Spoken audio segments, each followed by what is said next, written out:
This is The Big Breakdown, a long look back at some of the biggest stories we're covering for you at the Hidden Killers podcast and True Crime Today. This is Hidden Killers Live with Tony Bruschi, Stacey Cole, and Todd Michaels. Oh, we have a lot to go over today. Adelsons, of course, we're going to dive into that. This is the day Donna is going to decide whether or not to testify. We'll talk about that. We'll also take a look at some testimony from a jailhouse snitch that says she almost got a grand piano out of Donna. You know, it's a little bartering that, you don't expect to do in prison, but, Donna's got the goods. So we'll do that. We'll take a look at Donna's best friend's testimony on the stand, which I don't know that it did a whole lot for Donna, but we'll talk about that. Also going to be talking with Jennifer Coffindaffer today about Harvey and Wendy Adelson. What sort of future might be held for them after Donna is found guilty or innocent, in the far chance that happens. And then Siobhan Scott's going to be joining us, psychotherapist and author, and we're going to go into the world of family enmeshment, which essentially is the Adelson family. Is it good? Is it bad? Why do so many people keep coming back for more? We're going to talk about all that in the second hour of the program. But be sure to press subscribe wherever you're listening to us or watching us, so you don't miss us every day. And in the comments section, be sure to let us know your thoughts, your questions, and we'll try to get to them throughout the program today.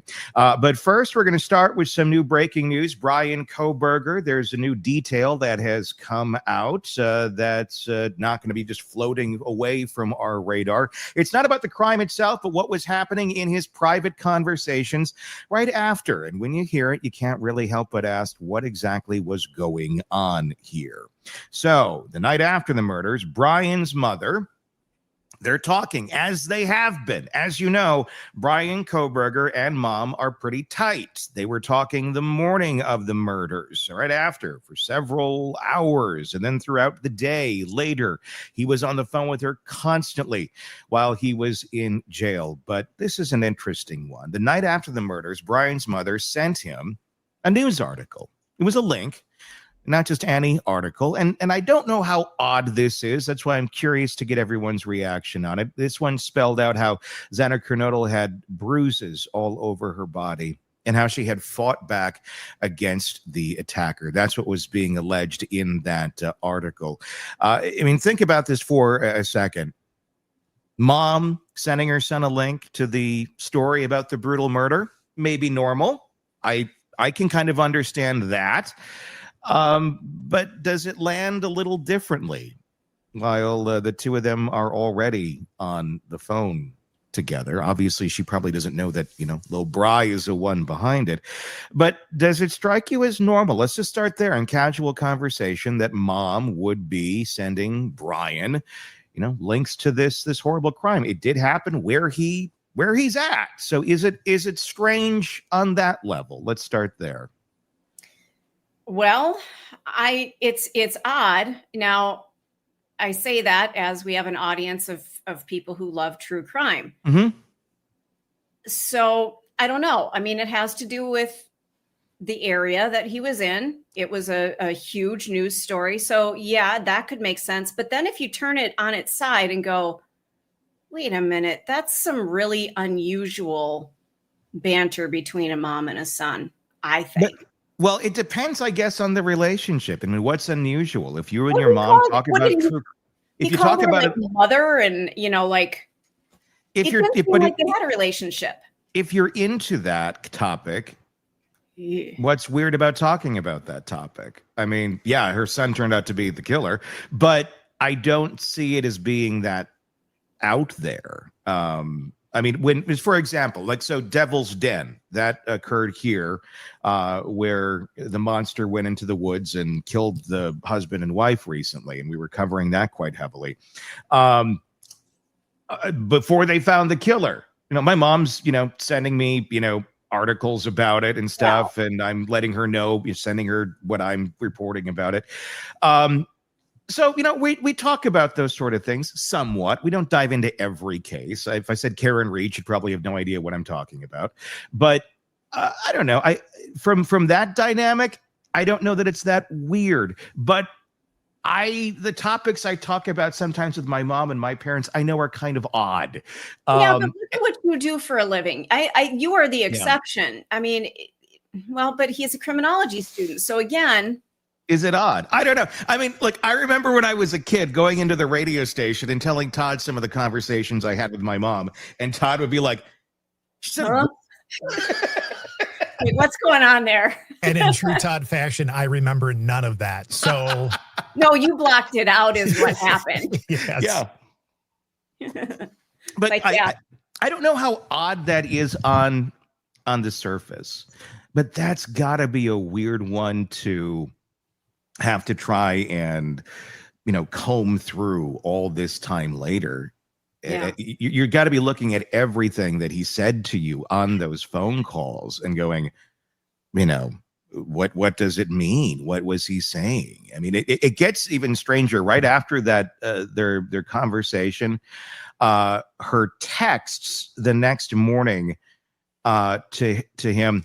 And this is interesting. And this is all from some of the criminologists and some of the folks who were digging into the Cellbrite data. And this is what they were telling Ashley last night on Banfield on News Nation, that her messages veer into coffee beans, a line about a sweet girl working at a coffee shop, totally disconnected from the weight of what they had just been talking about. It does appear that there might be some pieces to this conversation that are missing. As we know, he was deleting things, but what we do have is her communication to him, not necessarily his out or what they had spoken of. So, I mean, it kind of leans a little bit towards, well, it looks like they had been having some sort of conversation about some girl he thought maybe was cute that worked at the coffee shop.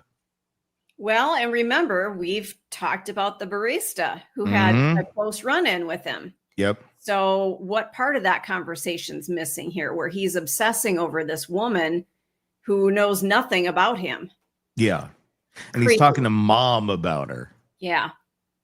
And you don't talk to mom about somebody unless things are cooking, I guess, Or I wouldn't think, but we don't know the dynamic either. Yeah, what's odd about it is that both the topics, the bruises all over the victim's body, okay, that is something that, from my understanding, he might really enjoy talking about because of what he's into. I mean, we know that about him. Yeah. And then the coffee part of it and the barista and all that, it's just, if you just look at it by itself, if you didn't know everything that went down in that situation, you'd be like, just conversation, little weird, but this was like, it was almost feeding him to me. He seems to have very few modes of what he talks about and what he goes on. I mean, it's interesting as we learn more about him. He enjoys talking about knives and knife sheaths, as we know that he loved like just randomly talking to the woman at the hotel about that in the hallway. He likes to talk about the coffee and the girl at the coffee shop. It's very narrow obsessions that he goes on, which goes with the autism. That's a lot of that sort of thinking. You do get more narrowly focused on things, but he seems to have no way of functioning outside of it. Like he needs somebody to trip him up and go, okay, Bryan, next thing, next step, let's keep moving here.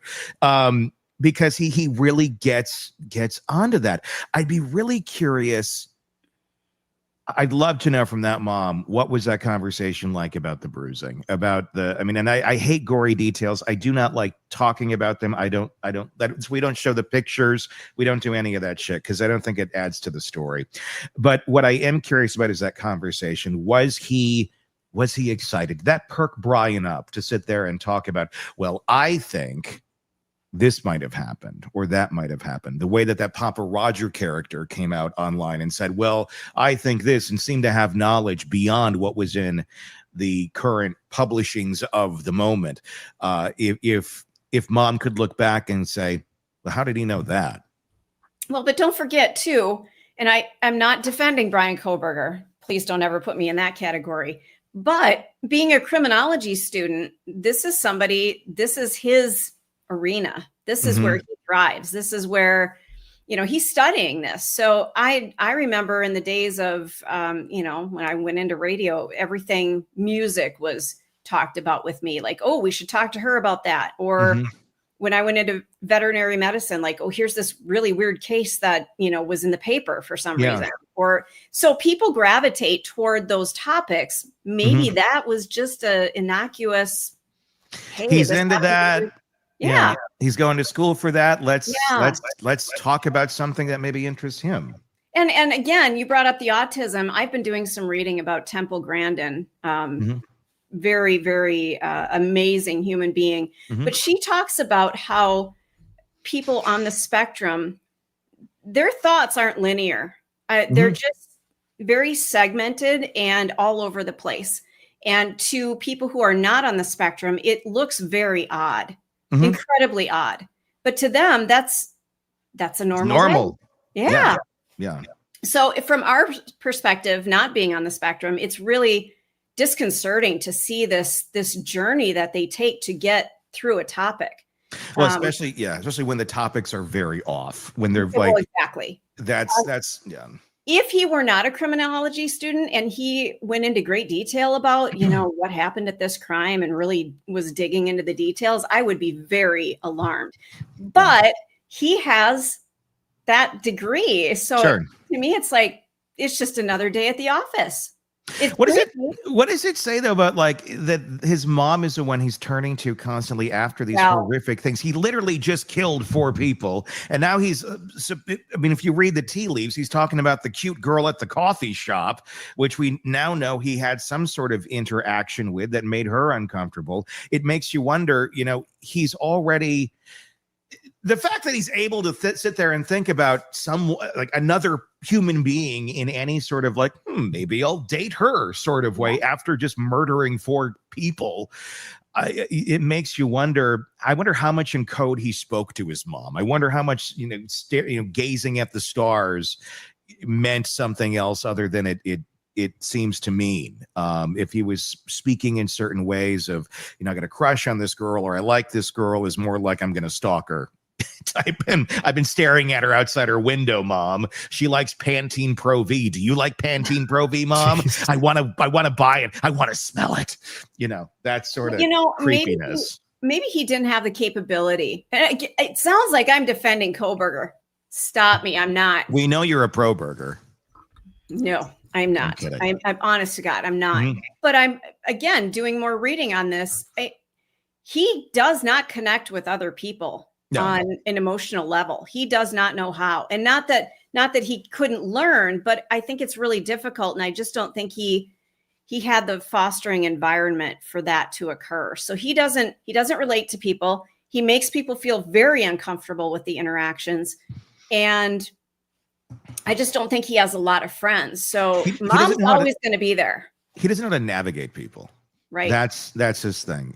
That's a very hard thing with autism too, because you don't naturally know how to do it. So it's like a lot of learned type behavior, but he doesn't seem to value that lesson. And if he doesn't value that lesson, he just continues to hit his head against a brick wall, never going, maybe that's a lesson I should pick up on because it might help me get from point A to point B. But he's always just like hitting up against the wall. I don't know why nobody wants to talk. Like, well, that's you. Another interesting piece of that reporting about those letters, beyond the reporting that he was talking about with his mom and that letter that she sent to him. He sent some letters to Washington State University around that same time. His teaching assistantship was in jeopardy. He responded not with one, but 2 very different letters. The first letter was very groveling. He begged to keep his position, stressed how much he needed the insurance, emphasized his GPA and his dedication. It was like a pleading type letter. Please keep me.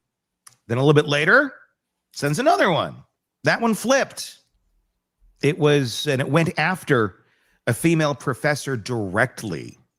in it. It laid out why she was wrong and he was right. No humility, just pure arrogance in that one. Like Jekyll and Hyde, depending on who he knew was going to be looking at this letter. And specifically, we see his anger towards a female erupting again. It's the same personality that we've heard described by his colleagues.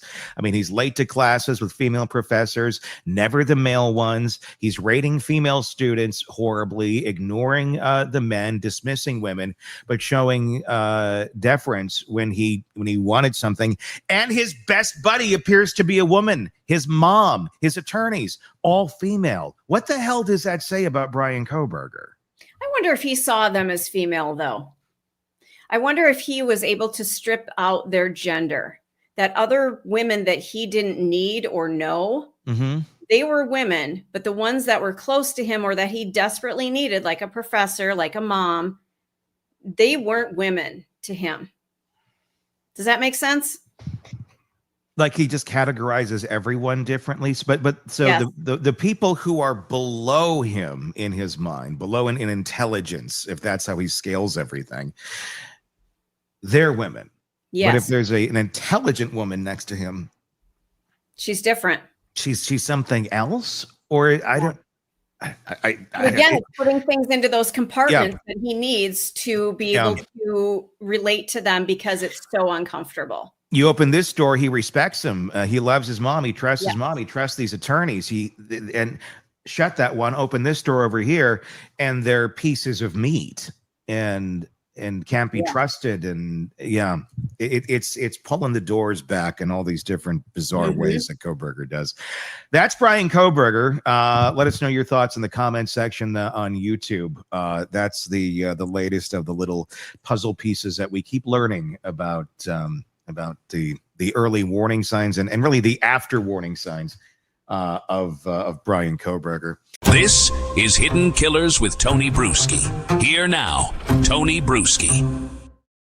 The case against Bryan Kohberger, obviously, he's in jail for the rest of his life. But that doesn't mean there's not new pieces of this puzzle that we are finding and unwrapping and putting into the puzzle going, oh, well, this might make a little bit more sense. We're going to talk about some of the images from that apartment that have been released, the hundreds and hundreds of images from Bryan Kohberger's apartment, his office, and there's some interesting findings in there, including the medication that he was on. Yes, it was blocked off, but we have figured out what it was because there was a medical code that was not blocked off. And we're going to talk with Jennifer Coffendaff, a retired FBI special agent, about that today. But Jennifer, let's start with this. The newly released images from the apartment. It really gives us kind of a rare, intimate look at the environment that he inhabited in the aftermath of the murders. And I kind of think of this almost like not even as an apartment, it is like a habitat because he's kind of like a lizard. And it's just like, oh, well, there's his feeding bowl over there. And there's his little water thing. There's disturbing clarity in what was left behind, from the criminology text to the birthday cards sent after the killings, cleaning supplies, blood stains, chilling handprints. It's not all just clutter. It's a story that is... that's being told. Let's look at some of this. Investigators found the graded essays and academic files, some critical of his writing and what he was putting out there to his professors. What did you glean off of? Let's start with that. Some of the papers, some of the academic pieces that were found in his apartment. Well, I have to say and I wasn't a PhD student in criminology, but I was a criminology major. And when you look at the different papers that are written, quite frankly, I thought everything seemed sort of routine in terms of what you study in criminal justice. So it didn't jump off the page like I think it might be to some people because they haven't studied it.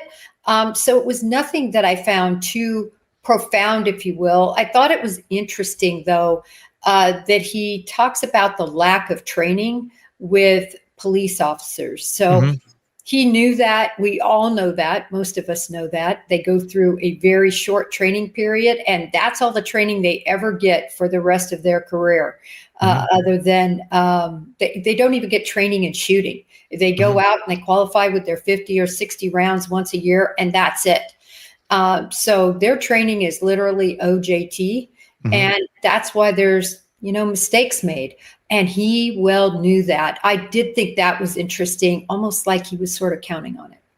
There's the birthday cards there as well, dated November 21st of 2022, just days after the actual murders, which, I don't know, that's an interesting find. And the thought I'm just having there is it was so close to his birthday that these crimes took place, and he'd been stalking for quite some time. Do you think in some way, shape, or form he chose this date to be his own little pre-birthday present? I do. I don't think it's a stretch to say anything like that. Think of all the times that you said, you know what, I'm going to take this trip. It's a week in advance of your birthday. I'm going to take it. I'm going to buy this something for myself because you know what? My birthday, it's coming up. It's around the corner. And it makes so much sense to me when you see the thumbs up selfie combined with the timing. It just makes all the sense in the world that this was some sort of gift to himself in part. I know that sounds horrible. That's what I really believe. No, I mean, it does. Of course, it sounds horrible, but yeah, when you put that together, it's another ode to himself. For someone that really just thinks the world of himself. Well, Mom seemed to as well. We saw that birthday card in there with who was it? It was Teddy Roosevelt, I believe, riding a dinosaur. And Mom made some interesting notes on the card. I don't have it directly in front of me at this second, but it was alluding to his personality.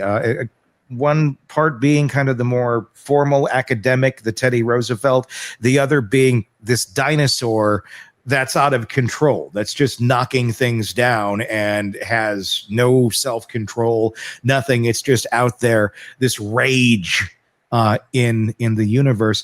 It's interesting that Mom honed in on that when she was walking through Walgreens picking out the card, and how accurate that really does seem to be of his personality. I'm not going to take the credit for that observation.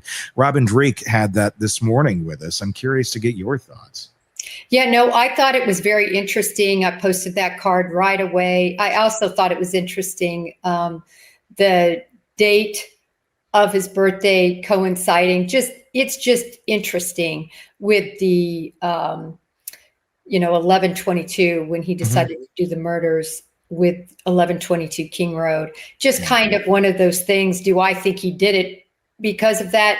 Did he choose that address because of that? No, but it's just kind of one of those weird things. But definitely noticed that with the card. It blared off the page, in my opinion, that he had a grandiose view of himself, and it wasn't missed by his mother.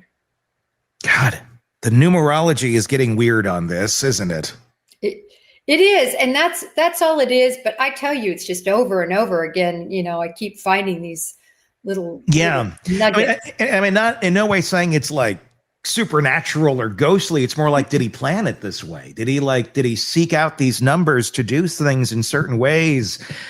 Oh, but again, he's a copycat of a lot of things, so it could just be a couple places where these numbers line up, and it's like he thinks this is some in-depth look at me and how great my thinking is. The apartment appeared very Spartan: bare walls, stripped shelves, minimalist storage.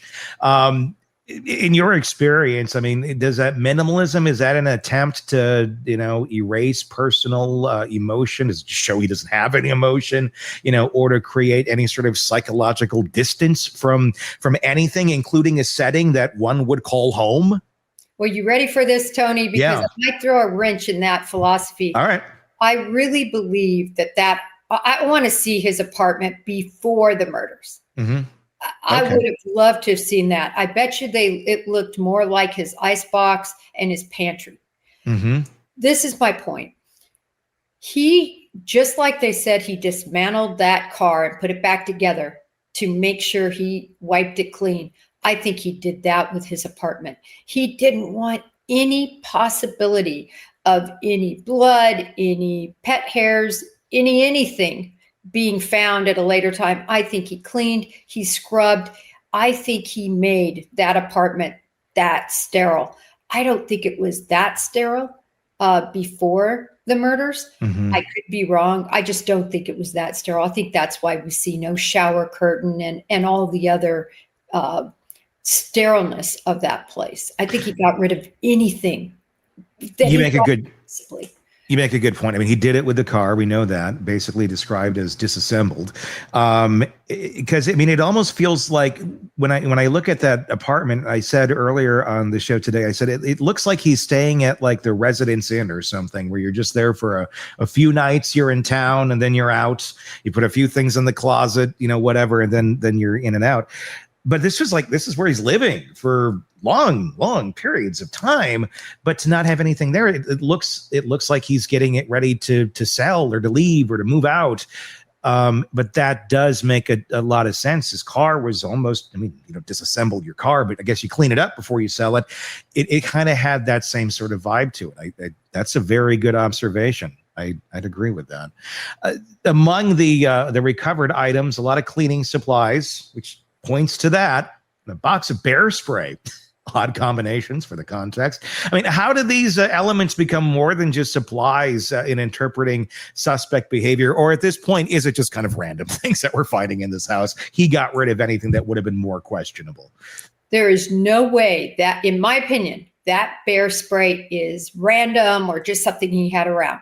This goes back to my belief that, and I've said this from day one, that he hid those garments, he hid that knife, because for him to return to them, just like Bundy would return to dead bodies and get off, I think he was going to return to those items, indicia of the crime, his reminders, that precious knife, and get off.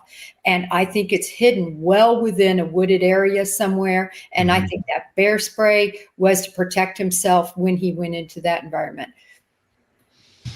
So wouldn't it have been used against people? It was to protect him, to get back to his hidey hole, basically. That's what I think. That makes sense. Robin also has the same sort of theory. He brought it up on the show, I think, initially before a lot of folks did. Even talking about some specific locations. If you look back, where his car would be, some of those parks, he's been wondering if maybe that hidey hole resides in one of those areas. What are your thoughts on where maybe this hidey hole might be? Well, I think the initial hidey hole was close to that Moscow area in that circuitous way that he took, and the time that was spent after the murders and before he arrived back at the apartment. So I think that was an initial hidey hole. I think there was a secondary hidey hole that occurred en route from Moscow to Pennsylvania. Again, a very circuitous route, a route no one would take, especially on a long trip, unless they just wanted to see, the biggest ball of twine somewhere, if they were on some sort of mission. Who doesn't? Exactly. There's no reason for him to take that route. He had that shovel, which again, a lot of people said, well, the snow shovel, I have had this conversation. I don't think that was a snow shovel. There was dirt in it. We don't know what the shovel was. That is one of the pieces I am dying to see. But, the FBI thought it was important enough that they took the dirt and compared it to all these other dirts from all these other places that were en route in that weird route he took to get back home. So, yes, this is telling me as an FBI agent, this is what I would have done if I had a shovel. Why did he have that shovel with him? Why? Exactly. I think we should all get together some weekend with metal detectors and go visit these parks and see what we can find. He's so interesting. That K-bar knife, for people who don't know, and I really need to take a picture with it. It's huge. Yeah. Tony, it's huge. Yeah. I bet you it's about this big, like from the top of my fingers to here. This isn't the little. It's not a little like knife that you would think, oh, let's put this here. This is a killing machine, and it has some space in whatever box it's sitting in under the ground. Gosh. Yeah. I want to talk about a new detail that we have learned about Bryan Kohberger, and this is exclusive and breaking here that we've discovered on the program. Actually, Stacey Cole earlier on today's program, Hidden Killers Live, brought this up. We can now confirm Bryan Kohberger, well, at least according to the prescription that has his name on it in his house, was taking levothyroxine, a thyroid medication. We're not here to dissect it medically. We're not here to say anything negative about it. Many people take this and they need it, and it's great for people have thyroid problems. This, in many cases, helps with that. What matters is how it plays into the bigger picture of who he was. This drug, if not balanced, can leave someone, according to the research that we've done on it, either foggy, drained, or wired. I guess maybe I should read it like you do in the commercials. Wired, restless, and sleepless. May cause this, may cause that, may cause you to go and murder people. It doesn't have that in there. But if you layer this, the weird, the restless, the sleepiness, and there are other side effects. This is going to be a deeper dive we have to go into. But you layer this on top of the other self-diagnosed conditions, autism spectrum, OCD, ADHD, ARFID, and suddenly you've got a new window onto a man who may have been living with a very volatile internal state. I want to unpack not the chemistry, but the impact, how investigators, corrections, and the public should interpret a detail like this, knowing what he was on. And understanding, if anyone knows, a thyroid can mess with you in immense ways, including personality-wise. What's your take on this now that we know what he was taking? Well, a couple of things. First of all, as an investigator, one of the main areas I always loved going and looking in was the medicine chest, and then also the nightstand. What were they really taking? What were they really using? A lot of people keep old medication, but you want to find out what they're using. And that was always a key part of any investigation, in my opinion. Why? Because it could be used by the defense. It could also be used to show medical conditions. I've got to tell you, Tony, to me, what wasn't there stood out more than what was there, although I find this medication quite interesting. But what wasn't there were all the medications you would expect somebody that had severe OCD, that had, all those other lists that came out of nowhere that were listed out in court. I would want to see those medications, but no, what we have is this thyroid medication, which I did find very interesting because, the thyroid can also affect, I believe, things like appetite and things along that line. A lot of people have asked why at times does he look so gaunt? Why at other times did he look a little bit more muscular and things? And I believe that affects that, but it's all medications have after effects. They have counter effects, some very mild, some that no one gets. But was he affected by that medication? I tell you, if I would have been the defense, I would have been pouncing on that if it would have gone to trial. I am wondering, all we know is that this was in his house, and we have the prescription sheet. We've found the code on the prescription sheet, and that's what led us to determine what the medication is and what that prescription, in fact, was for. When you have that piece of information now, it makes me wonder, okay, who prescribed this? How was this prescribed? We know he had all these other diagnoses. Was this the catch-all? Was this the one that a general practitioner said, you know what, take this. Maybe it's just a thyroid problem that he has these things, but maybe this thyroid problem can be addressed, and some of these other things will be tampered down and helped with this medication. Because in some cases, right, this can actually help with some of that. Obviously, it's different. Medications interact differently with every single human being and their own biology. So what this may help someone over here may not help this person over here. So we know this kind of drug, it can push someone towards either extreme fatigue or extreme restlessness. And you have that and you mix it with the other things, it can really mess with a personality more than that personality already has. I mean, how might that have shown up in his routines and behavior patterns that investigators observed? Well, the medical piece of this was always such a drive, I think, on both sides in a way, but particularly the defense. I mean, look, the Twinkie defense. Does everybody remember that? When literally Twinkies, supposedly led to a murder, and that was used as a defense. All the sugar, in other words, they called it the Twinkie defense, but sugar, lots and lots of sugar. Yeah. My point is that I think from a defense standpoint, they were always going to use these medical issues. And remember, there was a lot of contention between the prosecution and the defense about all these medical records, and then medical records the prosecution wasn't supposed to get that they sent back, and they apologized. It wasn't their fault. They were sent them. Anyway, long story short, I think all of us recognized that the defense was going to try to use medical issues. But really, Tony, a thyroid medication that likely millions of people are on. I haven't crunched the numbers yet, but I did look up that medication, and I didn't see it as anything blaring like some medications you look up, like Accutane. You even see the word Accutane. Oh my God, they might go and commit a murder, right? Yeah, it's not that. It's not some of the other like insomnia drugs where we've heard of people going and doing crazy things on them and having zero recollection. This is a very standard, very commonly prescribed drug. So I don't want anybody to think you take this, you're going to go slaughter a bunch of kids. That's not at all. But it's just it's a unique one to mix with what we know about him and his current conditions. Not that it couldn't have been very helpful and balancing. I'd almost be curious what he'd be like if he wasn't taking it.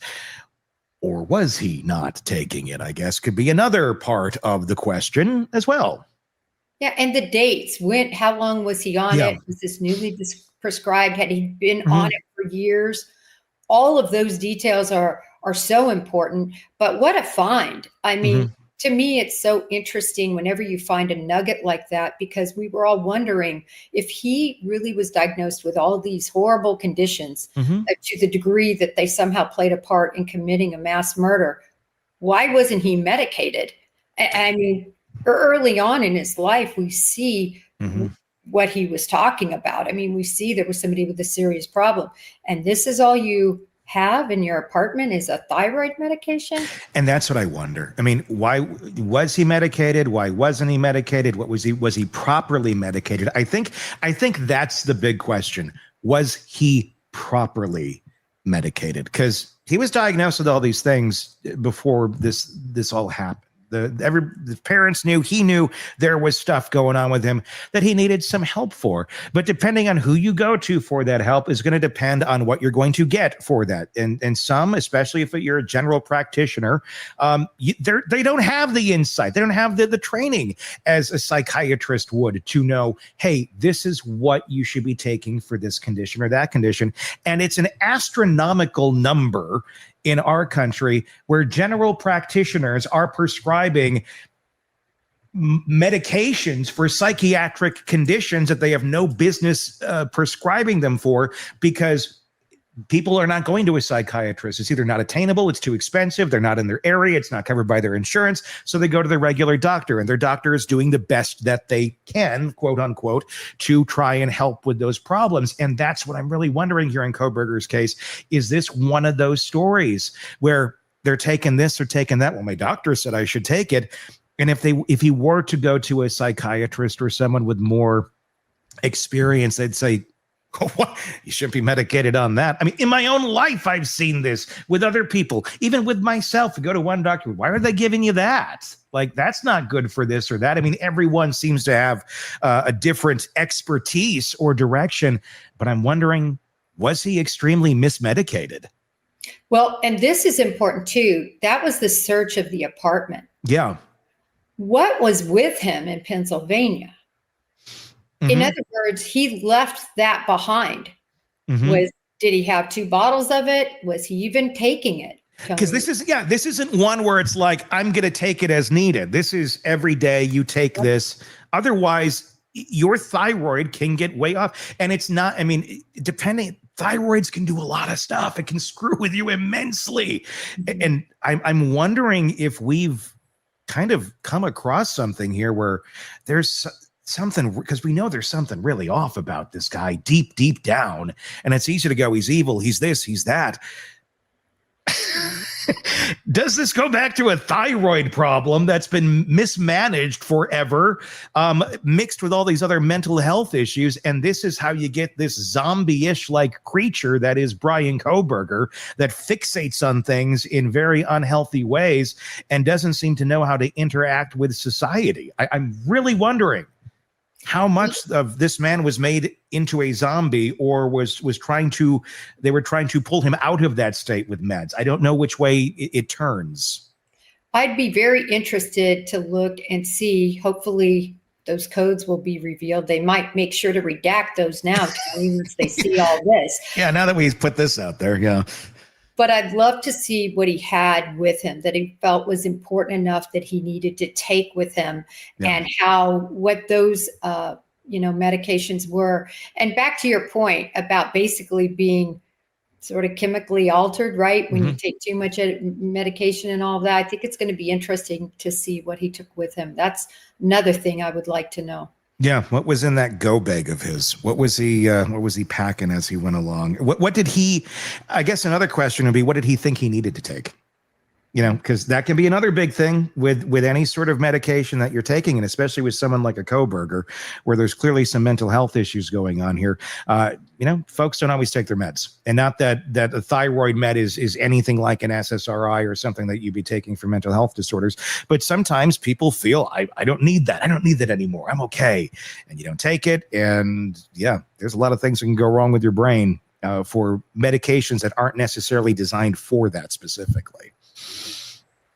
But lots of questions and still more answers to dig for as we keep unpacking Bryan Kohberger. Jennifer Coffindaffer, retired FBI special agent. As always, thank you so much. And of course, Break the Case, your podcast. Get it wherever you get podcasts, and be sure to check out her YouTube channel as well, Break the Case with Jennifer Coffin.